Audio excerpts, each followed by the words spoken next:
Welcome to the Texas Oil and Gas Podcast, the show dedicated to bring you the news from the oil patch deep in the heart of Texas, with your hosts, Ryan Ray and Josh Shelton. And we're back with the Texas Oil and Gas Podcast. This is episode 122. We're in our new studio today, me and Ryan Ray. I'm your host, Josh Shelton. Ryan, man, this studio is pretty fancy, man. I'm excited.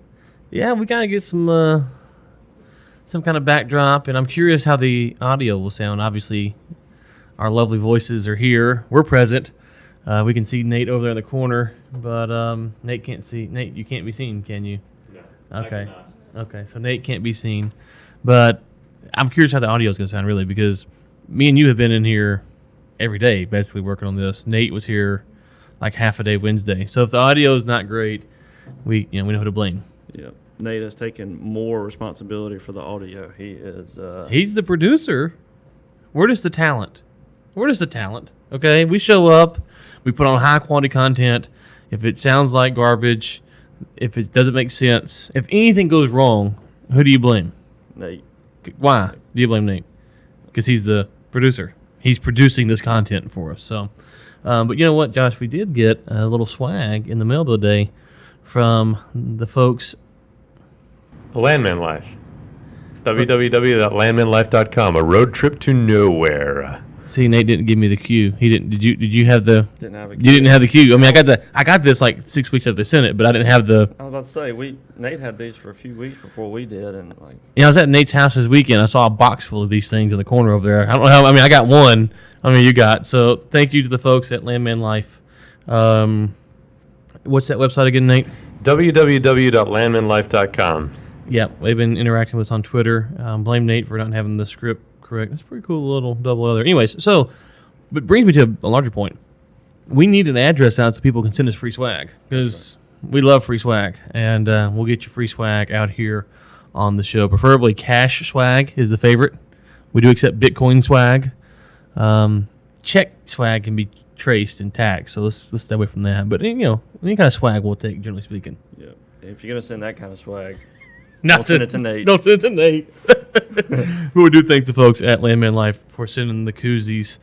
When Nate's gone, we might crack open a cold beverage and use them properly. R-squared company policy prevents us from drinking alcohol while dealing with any land-based work, Ryan. We're in the War Room Media Studios today, so Outside. So I'll let you parse all that out. So I should have brought my Founder's beer. Well, I mean, as the owner of R-Squared Global, I cannot confirm more than that what you should have done. I'm just telling you where we are, which is the War Room Media Studios. So, but yeah, let us know how it sounds. TexasOilandGasPodcast.com, LinkedIn. Let us know. We got some different mics up. Obviously, that's our first. We kind of played around with it a little bit, but I'm curious to see how it sounds. And obviously, we'll be tweaking stuff over the coming weeks and kind of sprucing the studio up. It looks like if you went to college, which I went for like a day, but if you went to college and you went to a dorm room that a bunch of guys lived in, this is kind of what this office represents. Is like a young man's dorm room almost. There's trash, there's boxes, there's some tables, some books, but it does not have the women's touch. We can say that safely, I think. College students don't read books, Ryan. Yeah, that's okay. That's true. Post grad. Well, Ryan, there was a few stories that came out this week. The first one came from yourbasin.com, Texas Oil and Gas Production Statistics for June. So all around, the production is decreasing in general. Some of the rigs have been going down, which we're going to get to that in a moment. The overall production, though, I believe, was setting a record for the year. I read that in another article. So it's interesting to see the situation. There's quite a few things that are coming together right now that are putting a little bit of a squeeze on the market in terms of the vendor side and the producers. Yeah, it's as you mentioned, the rig count's dropping. I got some more stories we're going to get to. It's a trend that we're going to see with soft prices. As our buddy Speakner, which he hasn't sent me a cryptic message lately, so Speakner, we're ready for your commentary.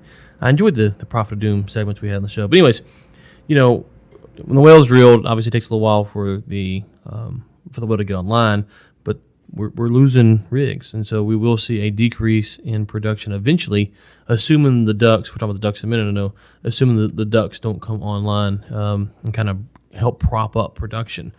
So the question I think, Josh, is how long does this trend continue? You know, how soft really is the market right now?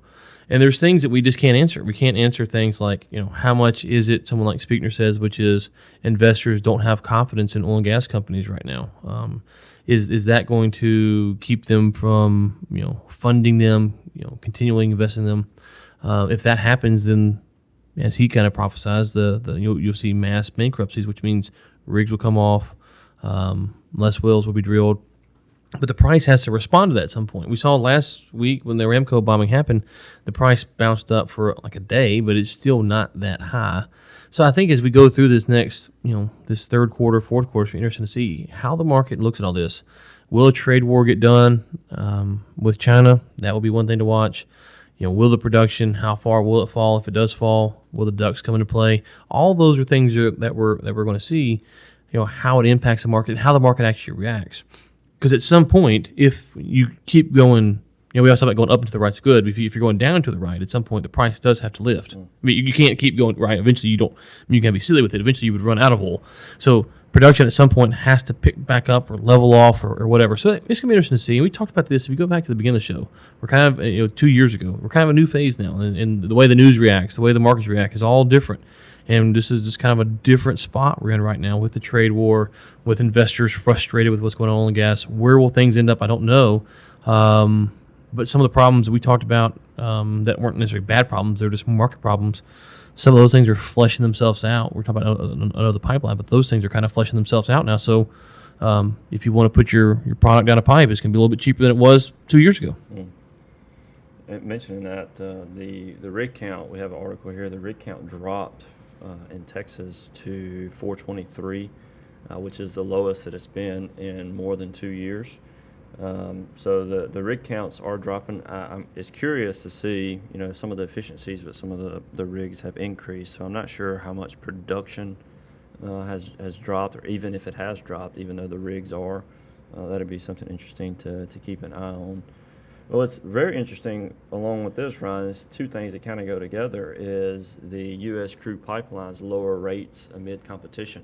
So the bottleneck that we've been talking about, it appears that bottleneck has opened up and is no longer a significant issue. So looking at the rig count and the rigs going down, and then the bottleneck kind of loosening up a little bit, two things are kind of hitting at the same time. And so, like you said, at some point you should see production have to come back up, hopefully, to fill those pipelines. I mean, we need that to happen sooner rather than later. Yeah, so we've been talking about this. We said we didn't predict it. It was just what the experts were saying was third, fourth quarter this year. It could go in 2020, and we're I think probably second quarter is when this actually kind of came to life. But we're here now, where the pipeline bottleneck issue is no longer something to be worried about. So the prices are going to go down, which will help producers. Back to your point about the rig count. Also in that piece from the Chronicle, Aaron Douglas. It also mentioned, and this is kind of those stats that's kind of hard to make heads or tails of. It says the mining and lodging industry, which in Texas is dominated by the oil and gas industry, shed 1,800 jobs last month, cutting back the workforce for the third consecutive month. Now, as we talked about multiple times on the show, when you look at these statistics, they're not a representation of the industry. They're a representation of a segment of the industry, right? Mm-hmm. So this is a segment of the industry, and it could represent larger patterns in the industry. It may not, because we just don't have enough data to actually understand what this means. Other than 1,800 people lost their job in the third consecutive month that this segment of the industry has cut back jobs. So those are all things. It's interesting because you're getting these points and you go, okay, well, rigs are falling, pipeline prices are cheap. You expect the market to rebound, but you got the trade war out there. You've got a war with Iran. You've got all these things, and it's really, I hate to say it's a unique time in history, because you could say that about a lot of things, but it's an interesting time in history because I don't know where we go from here. Do we have to take off a certain percentage of barrels off the market? Do we also need a trade deal? And then the counter to all that is, Josh, is that if Trump somehow brings Venezuelan or Iranian barrels back on the market, that actually hurts the price, right? Because if Iran starts putting massive barrels on the market, and we can debate how much barrels they actually can put on, but they start putting barrels back on the market, it doesn't help Texas producers because that would soften the price. Venezuela, I don't think they're I think theoretically Iranian production could ramp up a lot quicker than Venezuelan just because of the financial states of the countries, but that's either here or there. But if Venezuelan barrels start coming back onto the market, that would again soften the prices. So you have some things that are going on internationally that could impact the Texas oil and gas market, like the trade deal. That would be a boon for the economy, you would think. But then you got other things where if they go a certain way, it could actually hurt the price, soften the price of oil. So again, it's you're right. We're seeing the pipeline prices fall. We're seeing the rig counts fall. I know everybody talk about the DUCs. You're seeing jobs being cut, and it's going to go. The price is going to soften back up, I think, on some level, but soften back up from 58 probably to 52 or wherever. Kind of stay in this range it's been in. It was bumped by the Aramco attack, but final thing on the Aramco attack. Whether we got an article we might get to today or may not, but I think last week we said there was reports that 40% of production for Aramco was going to be back online, but now there are talks of delay, longer prolonged delays with getting the production back online. How's the market going to react to that? Historically, 10 years ago, we kind of had an idea the market's going to be fearful. Right now, we just don't know how the market's going to react to this news. Yeah, you mentioned the DUC stuff that we were going to talk about earlier. One of the questions is going to be, with the prices, if the price for moving this oil goes lower, some of these companies that are having a really hard time may have an easier time to turn a profit. So there could be great things that are available to some of these smaller E&P companies that have been historically struggling for the last year and a half. I guess it would really just be this year. But if the price goes down even further from some of those things, then those companies aren't going to get that relief that we're hoping they will get. So that's definitely something to be concerned about. So on the DUCs, Ryan, we actually released a report last week detailing some information about the DUCs, and Ryan, I think you did quite a bit of work on that.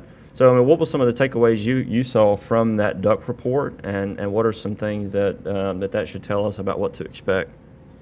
Yeah, well, first off, this is EIA data, so keep that in mind. And I'm not entirely convinced by the way the EIA collects the data that these DUC numbers are accurate, but me and you don't know. We had the folks on from Kairos a few weeks ago or a month ago, whatever it was now, and they obviously have a different opinion. But we're just looking at the EIA data and saying, well, if that is true. Some of the things that stuck out to me were that essentially the DUCs have increased since this is from January 2014 to August of this year.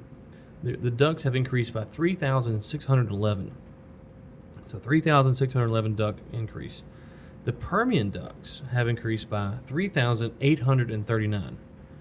Now, I'm not saying the Permian DUCs are the reason the DUCs are increasing, Josh, but but it's interesting if you look at the DUC increase, and it also makes you wonder. We've talked about the viability of some of these other DUCs that have been out there. You basically the Permian, without getting too much in the weeds, is the main source of the increase of the DUCs. You have 200 DUCs and change that are from other areas. But if you look at it, you say, well, the Appalachian and the Niobrara, those are the only two spots from January 2014 that have actually decreased DUCs. Now, the Appalachia went from 1257 to 517. The Niobrara only decreased by a few from 459 to 438. The Bakken and the Haynesville are close to balancing it back out or decreasing it. But again, the Permian, that's where all the DUCs are at. That's where they're accumulating. We're talking about prices staying soft, pipelines being cheap. Will these DUCs come on as the rigs go down if there are this many DUCs? If there are as many DUCs as the EIA says that there is, will we see the DUCs come online, which would mean the price would continue to stay soft. So you have cheap pipelines capacity. You've already put a lot of money into the well. Now you go ahead and put it online. That can continue to keep the prices soft. The final thing is there was a little bit of good news for the report, is that the peak DUCs for the Permian was in March of this year at 8,246. And so we are down. I don't have the number where we're at for right now with the Permian. I think it's somewhere in my notes. But anyways, we are down some in the Permian overall. But you look at it and you go, okay, well, the rig's dropping off. if the DUCs come online, if there are that many DUCs in the Permian, they do start coming online, that could extend the prices staying soft for a decent amount of time. Of course, we don't know what kind of wells they are, how good they are, how viable they are. But there's a lot of things we don't know. We don't actually know if there are this many. But just kind of as we're painting this narrative, this is one of those things. So let's recap. You've got the DUC narrative. Okay, no one knows. Remember what they say, no one knows what's going to happen to the DUCs. And let's break that down why.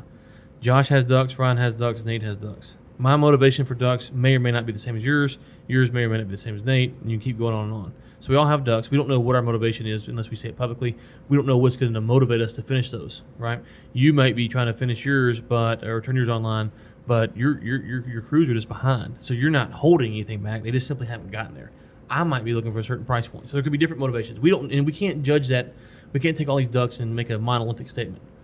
We do have to follow the DUCs to see what happens with those. So you have that. You have what's going to happen with China. You have what's going to happen with Iran. What's going to happen with Venezuela. Obviously, we had the presidential election. And then you could have a bombing like at Aramco. Those are just the narratives as we move through the end of this year into next year. We have to kind of watch and see how they play out and how these things converge. And obviously, there's things that could happen that we can't even predict right now that that could have a dramatic impact on the price of oil. But those are just some things I wanted to make sure that we talk about the listeners. As you listen to people talk, these are things and how they shake out, and what impact do they have over the next 6 months, 8 months, or until these issues are resolved. Ryan, one of the big opportunities for something for people to keep an eye on. China's a big one. There's also a pretty big market in India. So a Houston company, they had an energy roundtable, and they are, I believe, signing a $2.5 billion deal with Houston liquefied natural gas exporter Tellurian and Indian natural gas importer Petronet LNG. So there's some Indian opportunities there with some pretty massive gas operations that they're trying to get that gas exported. So there's all of these things that could be going on as well, which could be huge drivers for the gas market. And you would hope that this would cause the gas prices to bump up just a little bit. That the increased demand would hopefully make it more profitable for these companies to move their gas from these basins, because I know companies are getting pretty hammered on this right now. Well, the first takeaway I took was I've announced my affiliation with the Bush China Foundation, and then Sergio tries to one-up me by writing about U.S.-India deals. So it's like, what do we have to do to distinguish ourselves from Sergio? It almost feels like when we create a narrative about U.S. foreign relations, then now he's right on. I thought he was a domestic energy guy. What did you think?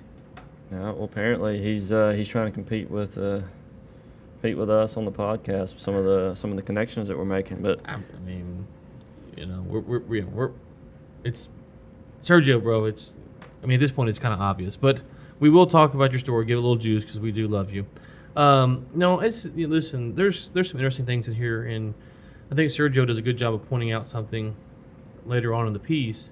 And it says, going forward into 2030 and 2040, India is going to be the largest growth for market for energy.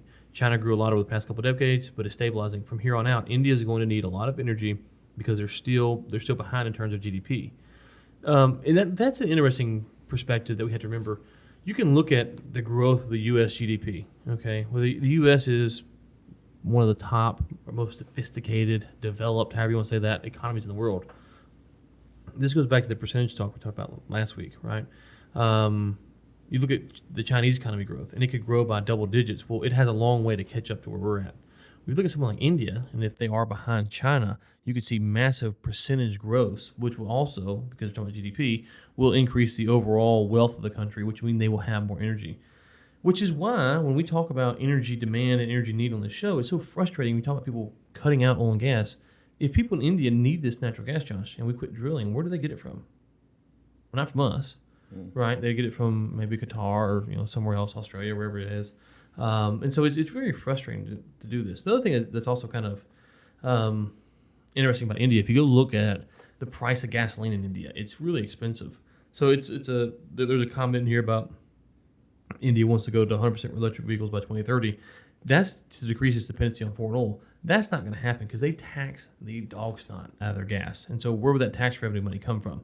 There's some of this, and this is Sergio reporting. He does a great job breaking it down. But it's some of these things where you read some of this and you go, okay, oh, wow, well, what are we going to do past 2030? India ain't getting off of foreign oil. They ain't getting off foreign gas because they are, one thing we know about government is they like to tax you. And so they're not going to give up their tax dollars to go to electric vehicles unless they figure there's a way to do it.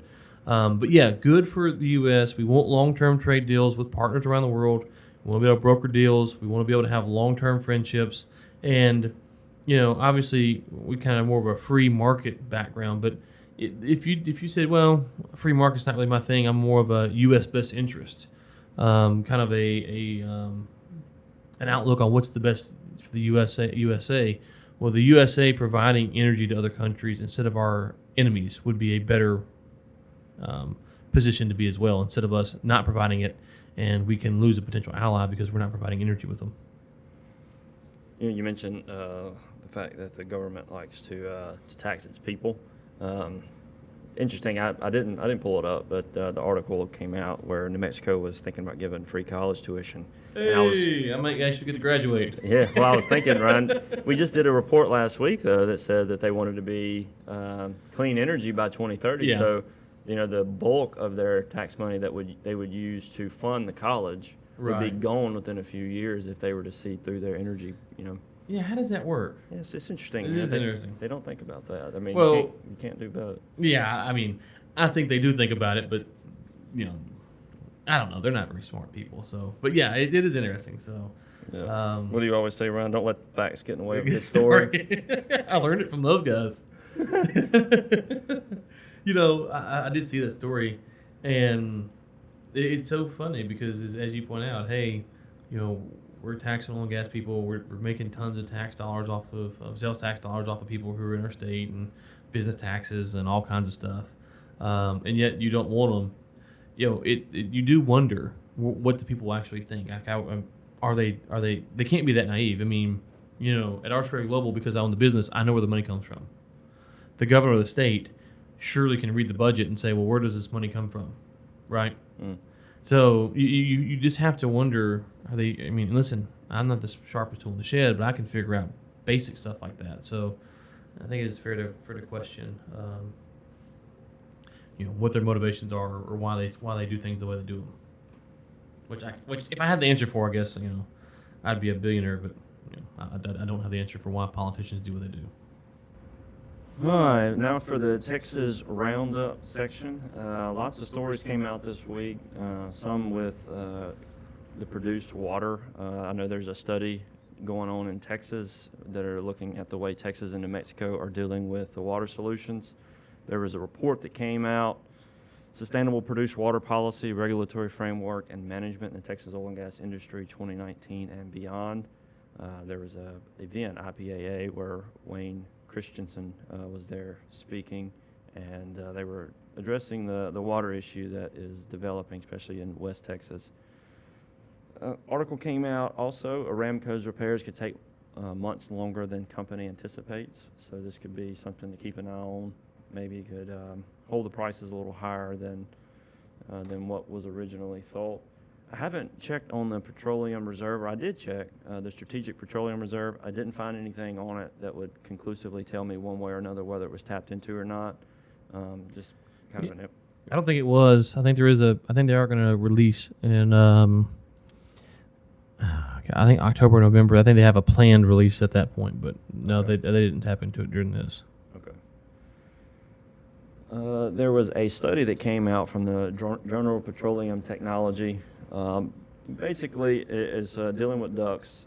Simply put, the DUCs that were drilled earlier produced a little bit more, but they go on to say in the report that the numbers aren't so significant that they would be conclusive.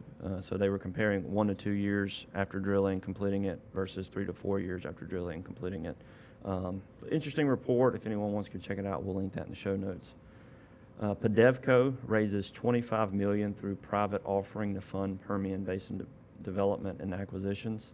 That's PEDEVCO, so something to keep an eye on there. U.S. shale output to rise to record 8.8 million barrels per day in October. That's what I was referencing earlier, Ryan. The 8.8 million barrels per day is the record for U.S. shale production. So even though the rig count has dropped not only nationwide but also in Texas, it seems that the production is still holding in pretty strong. Cheniere and EOG Resources announced long-term gas supply agreements. I'm not going to go over too many of the details there. We'll link that in the show notes. We love to see these long-term gas agreements. Hopefully it'll bring some stability to the gas market. Permian child wells may cut oil recovery up to 20%, bank says. This has been something that we've talked to on and off for about a year now. The Permian child wells, we think, could be attributing to some of these wells not producing as well as they were originally anticipated to. So it says here that these child wells are cutting oil recovery up to 20%. And this is a bank that's saying this, so these are some of the investors that are looking at some of these details. Hashtag Spiegner. And last but not least, Railroad Commission of Texas hires more inspectors. This is an article that came out on the 20th. They're employing a record high 69 pipeline inspectors, according to the Railroad Commission of Texas. Those inspectors completed more than 4,800 pipeline safety inspections and issued more than 2,500 citations for violations in fiscal year 2019. And with that, Ryan, I think that wraps up the roundup for the day.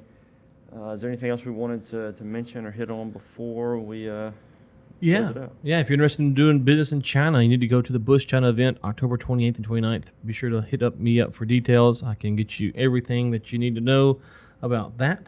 I felt like we had another shout out or something I was supposed to give to someone. Nate, can you remember? Nate doesn't know. Who produces the show, Josh? Nate does. So, it's okay. So send all hate mail to Nate. Nate, did you get hate mail over your asylum comment last week? I did not, no. Surprising. Please send the hate mail to Nate immediately.